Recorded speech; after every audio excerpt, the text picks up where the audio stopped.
Friends, आप सभी का स्वागत है आपके अपने यूट्यूब चैनल स्टडी आले पर। आज हम संधि के प्रश्न देखेंगे जो यूपी पुलिस, यूपीएसआई और यूपी ट्रिपल एससी पेट के लिए इम्पोर्टेंट है। तो चलिए हम पहला प्रश्न देखेंगे कि दो दो वर्णों होना चाहिए। यहाँ क्या होना चाहिए? वर्णों। तो आइए यहाँ वर्ण हम कर लेते हैं।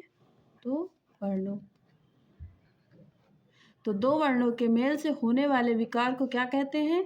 तो संधि कहेंगे या समास, उपसर्ग, प्रत्यय। तो दो वर्णों के मेल से होने वाले विकार को संधि कहेंगे। क्या कहेंगे? संधि। तो इसका ए राइट आंसर हो जाएगा। नेक्स्ट क्वेश्चन देखेंगे कि संधि कितने प्रकार के होते हैं।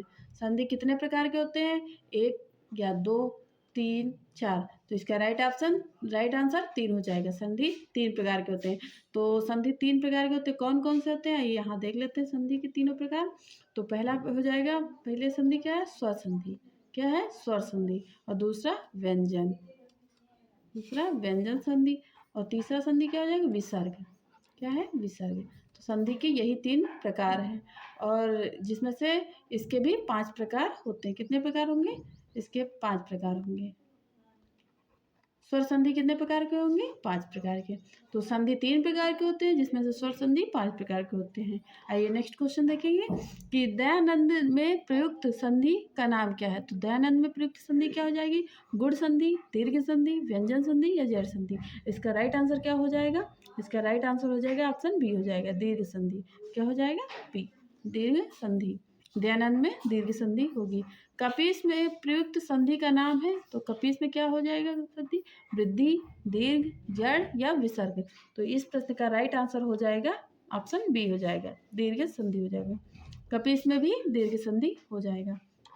नेक्स्ट क्वेश्चन देखेंगे कि सदैव में प्रयुक्त संधि का नाम क्या है। सदैव में व्यंजन संधि होगी या स्वर संधि, विसर्ग संधि, इनमें से कोई नहीं। तो इस प्रश्न का राइट आंसर क्या हो जाएगा? स्वर संधि। क्या होगा? स्वर संधि। और स्वर संधि कितने प्रकार के होते हैं? तो 5 प्रकार के होते हैं। चलिए नेक्स्ट क्वेश्चन देखेंगे कि नेक्स्ट क्वेश्चन क्या है? प्रश्न नंबर 6 है। इनमें से स्वर संधि का उदाहरण है। इनमें से स्वर संधि का उदाहरण है संयोग, मनोहर, नमस्कार, पवन। तो इसका राइट आंसर क्या हो जाएगा? इसका राइट आंसर हो जाएगा डी, ऑप्शन डी हो जाएगा, पवन। इसका राइट आंसर पवन हो जाएगा। नेक्स्ट क्वेश्चन देखेंगे कि निम्नलिखित में से कौन सा शब्द वृद्धि संधि का उदाहरण नहीं है। कौन सा उदाहरण है? तो सदैव या जलोग, गुरुपदेश, परमादार्य। तो इस प्रश्न का राइट आंसर क्या हो जाएगा? गुरुपदेश। क्या हो जाएगा? गुरुपदेश। तो ऑप्शन सी हो जाएगा, right answer option C.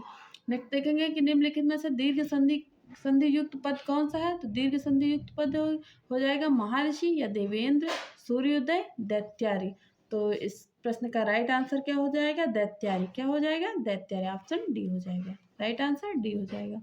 Next देखेंगे कि पवित्र में प्रयुक्त संधि का नाम क्या है। पवित्र में प्रयुक्त संधि का नाम क्या है? जड़ संधि है, गुण संधि है, अयादि संधि, वृद्धि संधि। तो इस प्रश्न का राइट आंसर हो जाएगा सी, अयादि संधि। कौन सी संधि है? सी है। चलिए देखेंगे इत्यादि का सही संधि विच्छेद क्या है।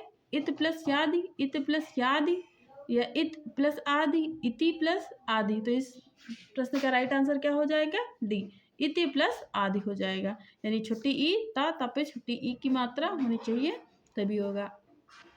नेक्स्ट क्वेश्चन देखेंगे कि निरर्थक का सही संधि विच्छेद क्या होगा। निर प्लस अर्थक, निरह प्लस अर्थक, नी प्लस अर्थक या निरह अर्थक।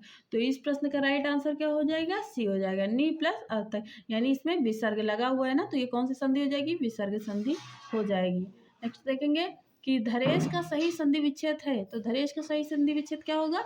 धरा प्लस ईश, धरा प्लस ईशा, धरा प्लस ईश, धरा ईश। यानी कि इसका राइट आंसर क्या हो जाएगा? धरा प्लस ईश। यानी कि धरा प्लस ईश, यहाँ प्लस होना चाहिए।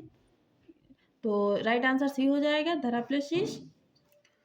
नेक्स्ट क्वेश्चन देखेंगे कि निराशा का सही संधि विच्छेद क्या होगा। निराशा का सही संधि विच्छेद निरा प्लस आशा या निर प्लस आशा, निह प्लस आशा या निरह प्लस आशा। तो इस प्रश्न का राइट आंसर क्या हो जाएगा? नी प्लस आशा। यहाँ भी क्या है? यहाँ भी विसर्ग संधि। जहाँ ये विसर्ग का निशान होता है, जहाँ भी ऐसा दिखेगा वो विसर्ग संधि हो जाएगी। नेक्स्ट क्वेश्चन देखेंगे। नेक्स्ट क्वेश्चन क्या है कि महोष्ण का सही संधि विच्छेद क्या है। तो बहु प्लस उष्ण या महा प्लस उष्ण, महो प्लस उष्ण या महा प्लस उष्ण। तो इस प्रश्न का राइट आंसर क्या हो जाएगा? डी। क्या हो जाएगा? ऑप्शन डी हो जाएगा, ऑप्शन डी हो जाएगा। नेक्स्ट क्वेश्चन देखेंगे कि आशीर्वाद का सही संधि विच्छेद है। आशीर्वाद का सही संधि विच्छेद क्या हो जाएगा? आशीर्वाद या आशीर्वाद, आशीर्वाद या इनमें से कोई नहीं। तो इस प्रश्न का राइट आंसर क्या हो जाएगा? बी। क्या हो जाएगा? ऑप्शन बी हो जाएगा, यानी कि ये यहाँ पे हो गया। सीक्वेंस ऊपर नीचे हो सकती है फ्रेंड्स, टाइपिंग मिस्टेक हो गई होगी। चलिए आगे देखेंगे कि महेश का संधि विच्छेद क्या है? महो प्लस ईस, मही प्लस ईस, महा प्लस ईस या मही ईस। तो इस प्रश्न का राइट आंसर क्या हो जाएगा? ऑप्शन बी हो जाएगा, महा प्लस ईस हो जाएगा। क्या हो जाएगा? महा प्लस ईस हो जाएगा। ध्यान दीजिएगा, इसका भी महा प्लस ईस ही होगा। नेक्स्ट देखेंगे प्रश्न नंबर 17। प्रश्न नंबर 17 क्या कह रहा है कि सन्मति का सही संधि विच्छेद बताइए। तो सम प्लस मति या सन प्लस मति, सद प्लस मति या सत प्लस मति। तो इस प्रश्न का राइट आंसर क्या हो जाएगा? ऑप्शन डी हो जाएगा। क्या हो जाएगा? आफ्टर ऑप्शन डी हो जाएगा, सत प्लस मति हो जाएगा। चलिए नेक्स्ट क्वेश्चन देखेंगे कि नेक्स्ट क्वेश्चन क्या है। नेक्स्ट क्वेश्चन है अनन्वय का सही संधि विच्छेद है। अनन्वय का सही संधि विच्छेद क्या होगा? अनुअय या अनुआय, अनुआय, अनुआय। तो इस प्रश्न का राइट आंसर क्या हो जाएगा? ऑप्शन ए, अनु प्लस अय। अनु प्लस अय का मतलब अनन्वय हो जाएगा।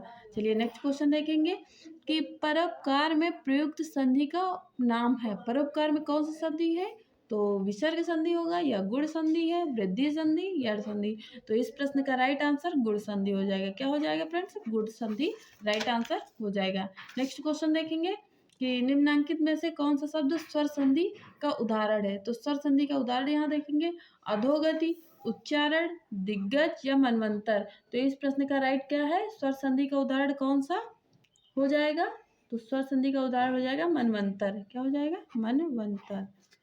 चलिए नेक्स्ट देखेंगे कि निश्चल, निश्चल का सही संधि विच्छेद क्या है? निश्चल का सही संधि विच्छेद नि प्लस चल, निश प्लस चल, निस प्लस चल या निश्चल। तो इस प्रश्न का